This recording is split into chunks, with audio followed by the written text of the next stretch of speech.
Bu əsrin ən uzun günəş tutulması həm elmi baxımdan, həm də turizm sahəsində böyük əhəmiyyət kəsb edir. Xarici TV istinadən Milli Az xəbər verir ki, 21-ci əsrin ən uzun tam günəş tutulması 2027-ci il avqustun 2-də baş verəcək. Həmin gün ayın kölgəsi İspaniyanın cənubu, Şimali Afrika və Yaxın Şərq üzərindən keçəcək. Astronomlar isə buludsuz səmada bu möhtəşəm hadisəni 6 dəqiqə 23 saniyə ərzində müşahidə edə biləcəklər. Mütəxəssislərin sözlərinə görə tam tutulma zamanı günəş tacının, ulduzun xarici, çox isti atmosfer qatının öyrənilməsi mümkün olacaq. Ayın diski günəşi tam örtərkən tac yerdən görünür və bu da alimlərə maqnit sahələrinin quruluşunu izləmək, plazma axınlarını tədqiq etmək və koronal kütlə atılmalarını aşkar etmək imkanı yaradır.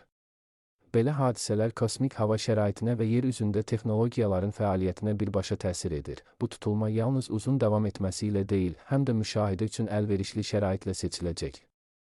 Günəşin yüksək mövqedə olması və avqust ayında buludluluq riskinin çox aşağı olması, xüsusən də Liviya və Misirdə elm adamlarına yüksək dəqiqlikli məlumat toplamaq şansı verəcək. NASA da daxil olmaqla nüfuzlu elmi təşkilatlar artıq geniş miqyaslı araşdırma kampaniyaları planlaşdırır. Yerüstü rəsədxanaların quraşdırılması, kosmik cihazların kalibrlənməsi və günəş aktivliyi üzrə yeni modellərin sınaqdan keçirilməsi nəzərdə tutulur.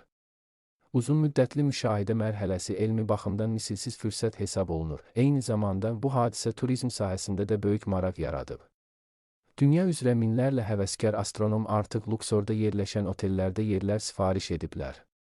Xatırladaq ki, qədim Misirlilər də belə nadir hadisələri izləyir və onları ilahi əlamət kimi yozurdular. Beləliklə, 2027-ci ilin günəş tutulması həm elm, həm də mədəniyyət baxımından əsrin ən diqqət çəkən astronomik hadisələrindən biri olacaq.